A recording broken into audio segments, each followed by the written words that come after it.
Happy Labor Day. How you doing? It's Monday. Go Monday. I know not all the countries, but in the U.S., it's Labor Day. It's a national holiday. What is Labor Day all about anyway? Who knows? It's for those who labor. For me, it's just a regular Monday. Nothing different is going to happen today than any other Monday. Still gonna do the same stuff. All right. Did Monty Man show this morning? It's always a good time. Of course, doing the live now. I'll go to my home group. The only difference is my wife is here. That's the only difference for me today. But I hope you're having a good, safe holiday. And a sober one, too. A sober one at that. Right. Today we're talking about willingness to grow. And yeah. Sorry if I seem distracted. I don't mean to be. Here, I'm going to mute for a second so I can blow my nose.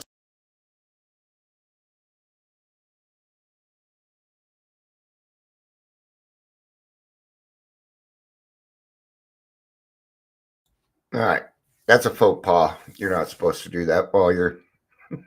I don't care anymore. What's going to happen is what's going to happen. But we're doing today's daily reflection. Looks like we're going to be in As Bill Sees It. It was a grapevine letter. A letter for the grapevine. The grapevine letter. Huh. So, all right. We don't have anybody here yet, but let's go ahead and get started anyway. Welcome to Daily Trudge.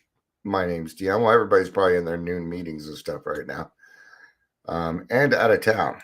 If you're here, please say hello, whether you are watching the live or the rewatch. So, all right. So it looks like we're going to be in As Bill Sees It, page 8. Page 8. Let's do it. A new life. Is sobriety all that we are to expect of a spiritual awakening? Oh, no. That's just the beginning. That's just the start. What we're talking about the obsession being lifted by God. That's what we're talking about in that one. Or maybe a spiritual way. Who knows? Maybe it was different for you. It could be. Who knows? Maybe that wasn't the first spiritual awakening for you. But I've noticed that it's usually the first one usually is. Maybe your experience is a little different on that, right? And,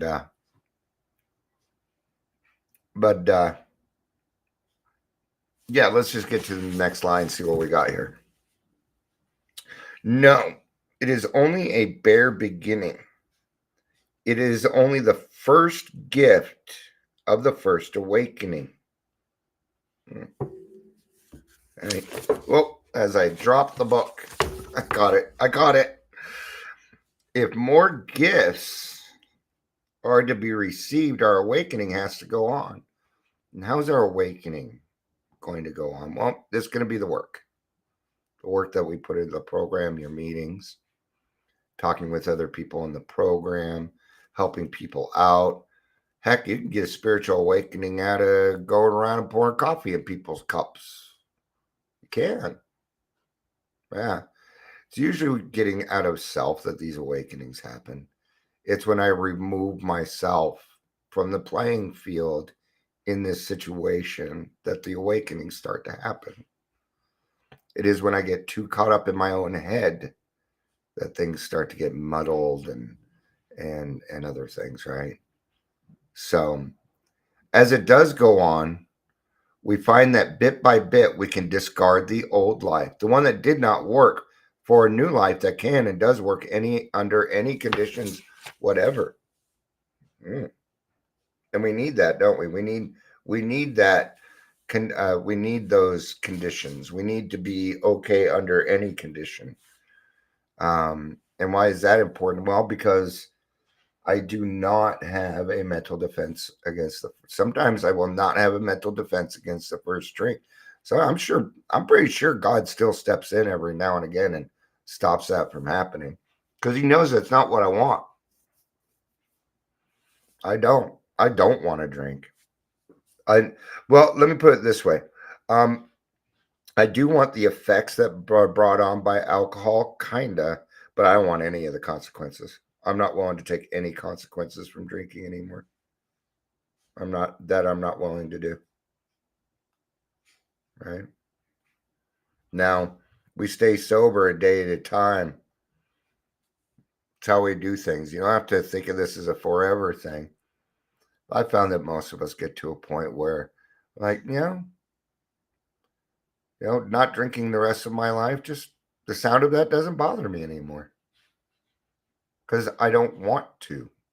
So actually, it sounds kind of nice. Oh, you mean I don't have to ever drink? I don't ever have to feel that way ever again? The shakes. Remember the shakes, the sweating. Maybe you didn't get to that point yet. But if it's a yet, it's a yet. That might be a good. I'll write that down. It's a good title for a live. The yets. What are the yets? And what are the yets? I'll just tell you real quick. They're everything that you haven't experienced yet. And you're not required to. You are not required to go through all of this. You don't have, let's put it a different way. All right. Because we hear the words rock bottom a lot. I'm going to tell you now, it doesn't exist. There's only one trap door after another till death. You're either going to find a way to get sober and live a life of recovery, or you're going to die from the disease. I mean, we're not given many options. But rock bottom does not exist. Only your bottom exists when you have decided that you have had enough. Okay, we have got to stop creating qualifications to sober up. Okay, this is in the clinical world. That's what we would call barriers. That's what we would call barrier. And you and I are here to remove those barriers so that people have a better chance at recovery. They have a better chance at finding themselves, finding God, bringing the people into their lives that they deserve to have in their lives. Of course they do. Everybody deserves to be wanted and needed and loved. Everybody does deserve that. I believe it. And if it means that I'm going to provide it, then I'm going to do what I can to provide it, man. Yeah. Regardless of worldly success or failure, regardless of pain or joy, regardless of sickness or health or even death itself, a new life of endless possibilities can be lived if we're willing to continue our awakenings through the practice of AA's 12 steps. How willing are you to go to? There's always more. I'll put it that way. That's what I have found. It just keeps getting bigger and bigger and better. I'm talking about my fellowship here. Yeah. Now, will my fellowship one day be huge? I don't know. Isn't it already? There's 2 million people in Alcoholics Anonymous. See, as soon as you enter AA, you've gained 2 million friends. You can go anywhere in this world and you're going to find one of us. Wear a shirt around that says, I'm a friend of Bill W. Watch how many people approach you. In fact, I think I'm going to order a shirt today. Maybe. I think I'm going to get a shirt that says, I'm a friend of Bill W. I'll wear it around. See what happens. All right. Maybe I'll put a QR code on the back to OIAA meetings, to online meetings and stuff. I just have these different all these different QR codes on your back. There's people constantly walking up behind you, scanning your back. I think a lot of people would like that, but I would find it enjoyable. I think it'd be a neat way to have people approach you. Maybe I can go set up a table downtown and just put up signs that say, "I'm a friend of Bill W." and see who approaches it. Who's Bill W? What's this? What's that? What a great way to start a conversation, man. Yeah. I'd even be willing to put my social anxiety aside to do something like that. That'd be fun. Got invited to it's called Came to Believe, and what these guys do is they teach you how to take somebody through the steps in about 2 to 3 days, right? Because that's how it started in the beginning. That's how it worked, and it's not something that I have experienced myself. And I was invited by Roger and Monty Man in November to go to the conference. I'm like, I really would like to go, but I said, but I don't have the cash flow. And you know what they said to me? They said, Dion, that's not a barrier you need to worry about. I'm like, oh man. It just, I don't want somebody paying my way. But when people are like, I will go ahead and help pay your way because we want you there. Wow, that's a new life for me, man. There it is again. People want me around. It's weird. Do you go through that too? Oh, nobody's here. Yep. I hate to say it, but that number's still saying 0. Been a long time since I blanked out, but it's Labor Day and in the middle of the day. So if I would have done this on when I usually do it, I bet we would have had some people. But yeah, I hope you're at meetings and stuff anyway. Hope you're not out drinking. It's part of the problem with Labor Day. We lose a lot of people on this weekend. Not as much as Mother's Day weekend, though. Mother's Day weekend is actually the highest from what I have seen. I do not have proof of it, but from what I've seen, Mother's Day is the highest relapse weekend. All right, because Mother's Day is in what, January, February, March, April, May. Think about it. When do people?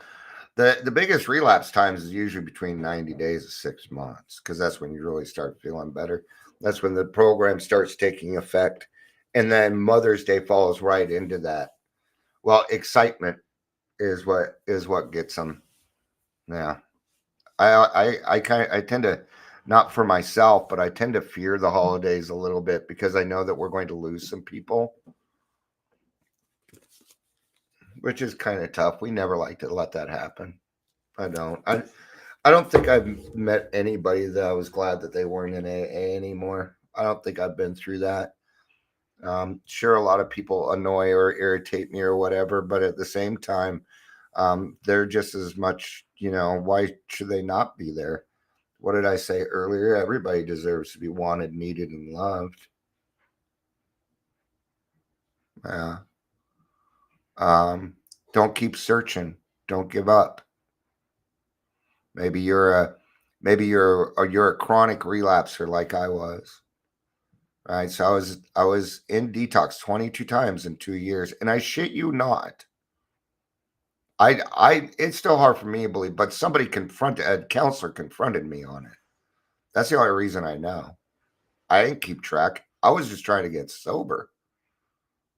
I kept going there asking for help.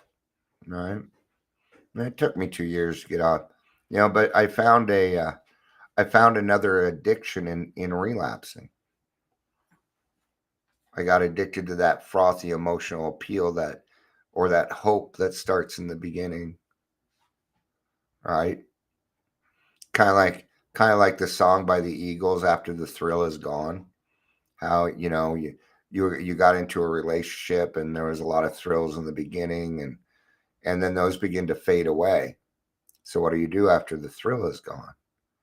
You know, well, in this case, what did you do to get that spiritual awakening? What did you do to gain that spiritual experience? Do it again. Okay. When things don't seem to be going right, that is when we ask for direction. That is when we start to um, we start to look outward for answers, right? So we ask for direction, we accept the problem. But what do we do when it's good?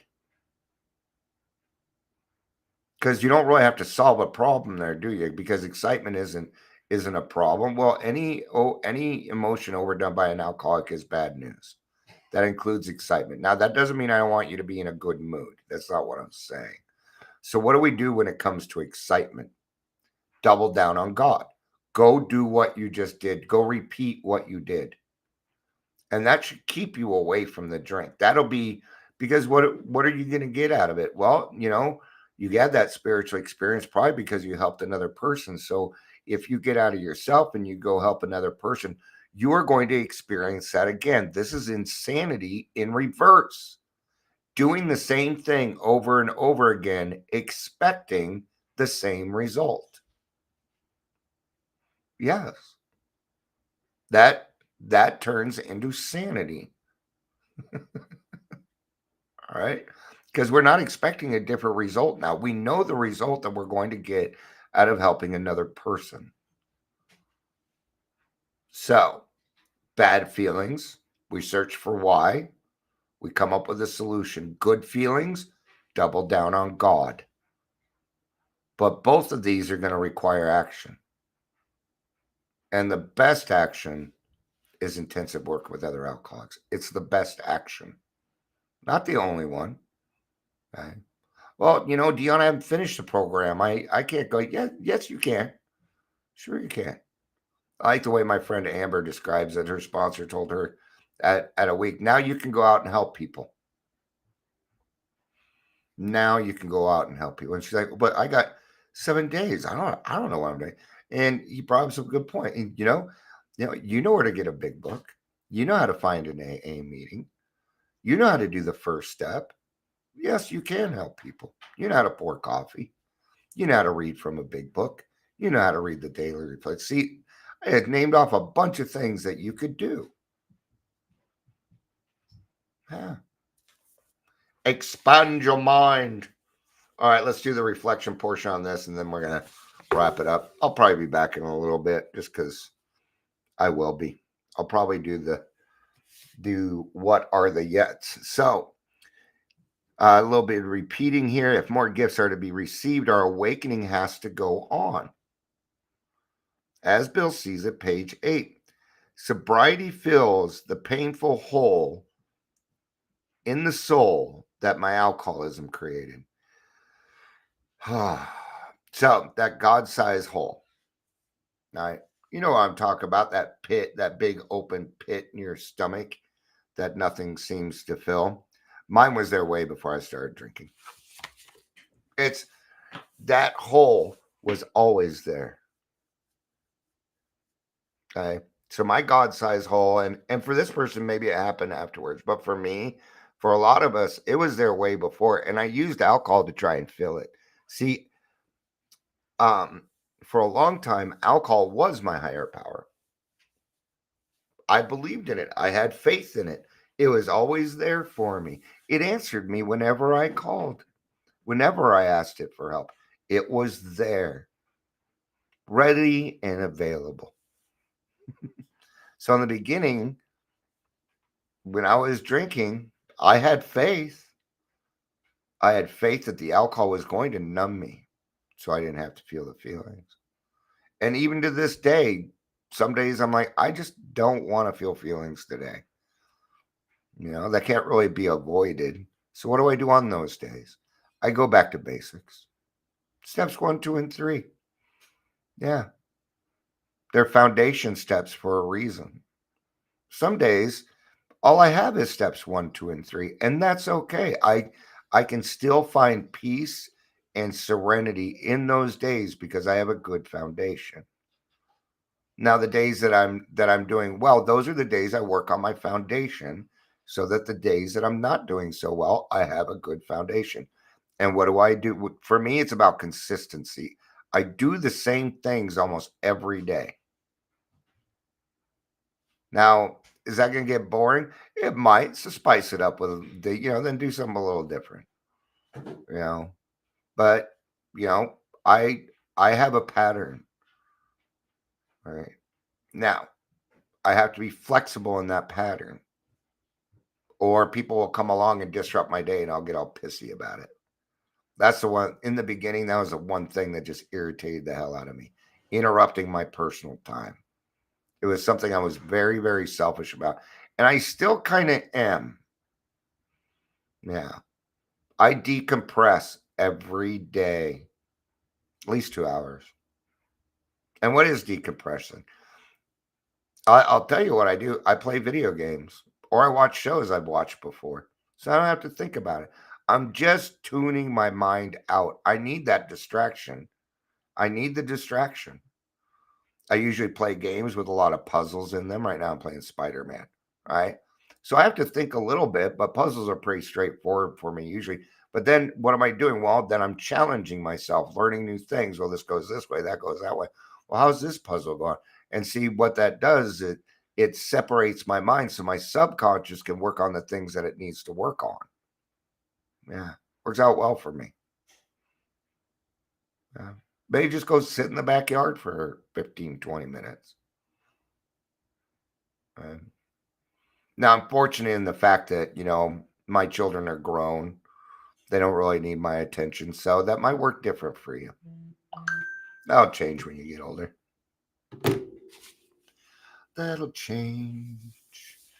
Right? So that hole in the soul that my alcoholism created, often I feel so physically well that I believe my work is done. Yeah, I fell for that trap once. I'm never going to again. Now you know what I want? More. I'm a guy that likes to feel good. I'm an alcoholic. We want to feel good. And I think that substances provide that with me when really it's an inside job. We're going to go back to that helping other people. I get a high. All right. I get elated when I do this. I get elated when I help somebody. Well, that's a healthy high. It doesn't hurt anybody. In fact, it makes the world a better place. And so, however, joy is not just the absence of pain, it is the gift of a continued spiritual awakening. And these are going to be up to you. These spiritual awakenings have to do with how honest, open minded, and willing you are. All right. Like today, we were talking on Take 12, we were talking about sponsorship. And everybody kind of sponsors differently. That's kind of the beauty of AA. Whereas, Roger and Monty, they take them through in like a week. Mine a year. We couldn't have been more opposite, but we agreed on one thing. It's about the person, it's about the person being helped, not the sponsor. Right. And that's exactly why I want to go. They invited me to go to a convention in Malibu. I'm like, Malibu sounds nice. All right. And go and learn a different way of how somebody else sponsored, because I tend to sponsor the way I was sponsored. And I don't want to just stay in that group. I want to be able to help more people. So I'm going to go figure out different ways to sponsor people so I can help more people. Right. So then the goal will be to have other conventions here for people to go through the steps in 2 to 3 days with me. And I will teach them how to do it. And I will pay it forward like that. Good morning, Michelle. Or good afternoon, Michelle. It's good to see you.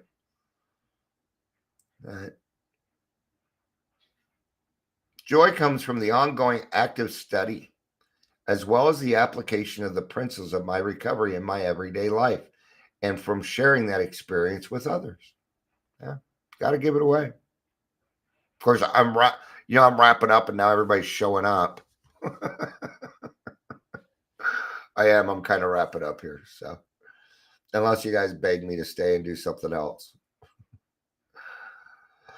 Oh, in my everyday, and then you got to give it away. If you do not freely give away what was given to you, there are consequences to that, and they're not good. They're not good. You're going to get the same consequences you got when you were drinking. Freely give it away. All right. My higher power presents many opportunities for deeper spiritual awakening. I need only to bring into my recovery the willingness today. Man, I skipped over a word. Always do that. I need only bring into my recovery the willingness to grow. All right. It's just a willingness to grow, to be a better person. All right. Today, I'm ready to grow. Yeah. Take that action. Become a better person. It's all right. It's okay. You're going to find that there's a lot of odd fellows in AA. I happen to be one of them. It's part of what makes me fit in there. Yeah. All right. That's going to be it for this one. Thank you, everybody, for being here. I appreciate it. I love you. You know I do. Peace out. And have a day.